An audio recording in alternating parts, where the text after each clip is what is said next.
Hey guys, what's up? Welcome back here to today's episode of Intuitive Angling. And man, I really appreciate you guys making some time out of your day to hang out with me a little bit and watch the video. This is going to be one of those deals where you're going to be glad you tuned in, because this is an information-packed video in terms of learning a little bit about bass and also learning about some techniques. We're going to be talking about the best lures that bass bite on when an impending cold front is coming in.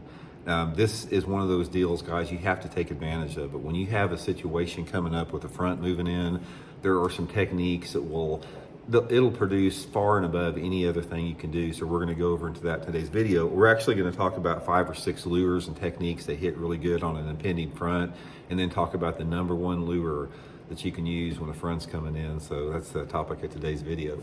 Also, guys, couple quick housekeeping tips, quick invitation to please hit that subscribe button here at Intuitive Angling. Free and easy, man. We're working hard to try to get to 150,000 subscribers with your help there. And also, guys, please check out our Fish the Moment or my Fish the Moment lake map breakdowns. They're on the Fish the Moment website. These are maps I build for Fish the Moment. Great resources to learn more about your favorite lake every season of the year. So I'll put the link in the description there. I really appreciate that. Okay, before we get into the lures, let's talk a little bit about what happens during an impending cold front on the way. Now, cold fronts are different. You have different intensities of cold front as far as the impact they have on our weather patterns. But in general, most cold fronts, when they're coming in, depending upon the time of the year, you have a couple different things involved. You've got some type of a steady or falling barometric pressure.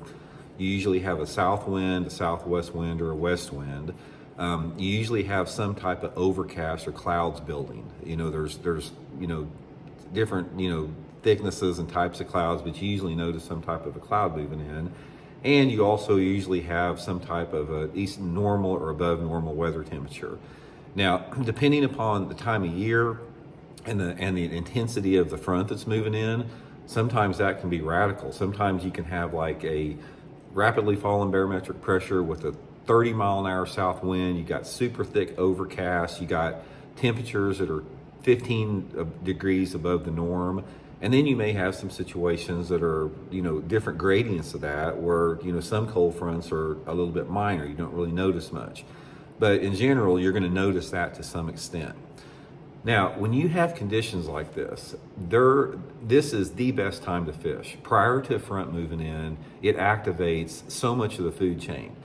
For whatever reason, I don't fully understand it. I understand it to the point where I've been able to get some reproducible results with it. But a lot of it has to do with the feeding opportunities are good. It's like everything's moving around. It's like the entire food chain, from plankton to zooplankton to minnows to bait fish, it seems like they're a little bit more active. Same with the wildlife. You notice the same thing with like the squirrels up on the bank. It's just something that happens in nature.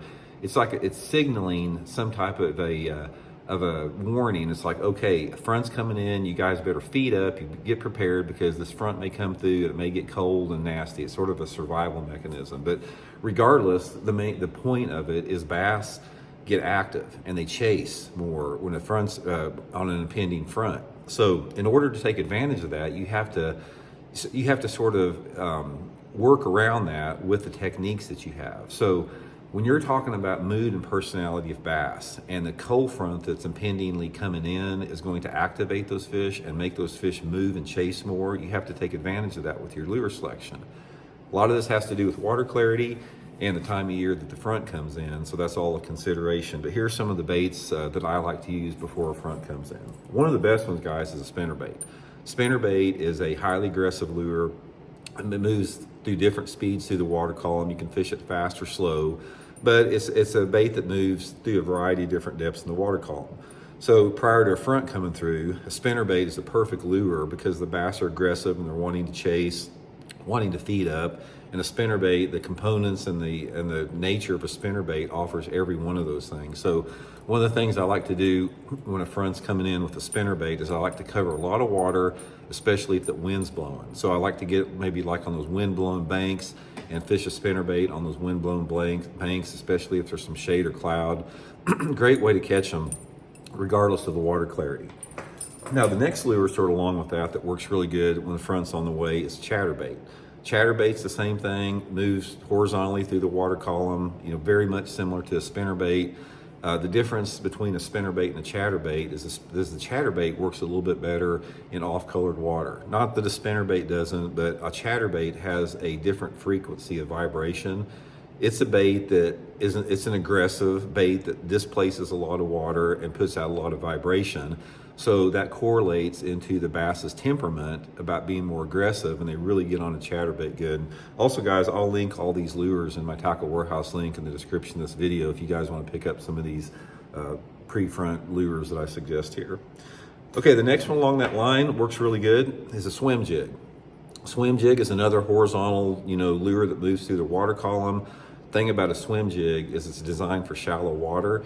And this is what you want to take advantage of when a cold front is on the way, is usually the fish are going to move shallower than they are in any other condition. So a swim jig is perfect for that. If you've got shallow water cover, like lily pads or grass or stumps in the water, places where that water is less than 3 foot deep, when you have those elements coming together with a cold front, that puts those fish up around that shallow cover better.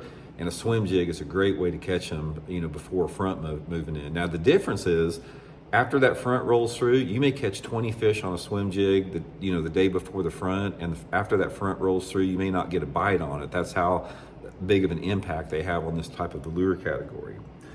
Another one, guys, is a big swim bait. Megabass Mag Draft, a large swim bait or a glide bait. If you guys want to fish your big swim baits and your big glide baits, there's no better time than when a cold front's on the way. If you get that big swim bait and the glide bait and start throwing it in those low light, windy conditions, your odds go way up on getting a bass to commit to something to this big.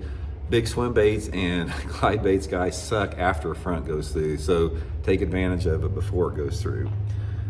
Two more left here. The next one is a square bill crankbait. Square bill crankbait is one of my favorite pre-frontal lures. Again, it's a shallow water bait, 2 to 4 foot in depth. You can cover a lot of water with it. It's a good in stained water, off-colored water. Bass really react to it. But the number one lure of all time, unless the water temperature is cold, unless the water temperature is under 55 degrees, is a floating worm. Guys, prior to a front coming through, if you have water temperatures, especially water temperatures over 60 degrees in the springtime or the fall time of the year, you guys can't beat a floating worm. This is the time to fish a floating worm. And I can tell you guys one thing about a floating worm. And when we're talking about a floating worm, I'm talking about fishing it just, a couple inches under the surface. And if I could give you one piece of advice on this, if you go out and you've been catching them on a floating worm under stable weather conditions and before that front moves through, and you say you've been ripping them on it, once that front rolls through, you need to put this in your rod box. Do not throw it, because they will not bite it after a front. If they do, they're just going to look at it and turn away. Do not waste your time. There's something about the appeal of this bait, of a bright floating worm, when you have the wind, the low light levels, the barometric pressure steady and falling, the prefrontal conditions, guys, they will come up and clobber a bright floating worm, a white one, chartreuse one. Number one pre-front lure for me ever.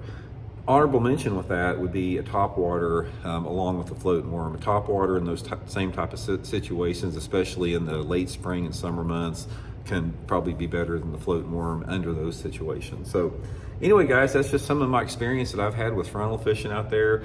There's a lot to it. There's the thing about when you're trying to understand bass movement behavior and how weather affects it, there's a ton of different variables that are involved with that. Like I said, there's the type of weather system that comes in, there's the time of year that weather system comes in, there's the intensity of the weather system, there's the the season that weather system comes through, as far as how the bass are moving and reacting at that time of year.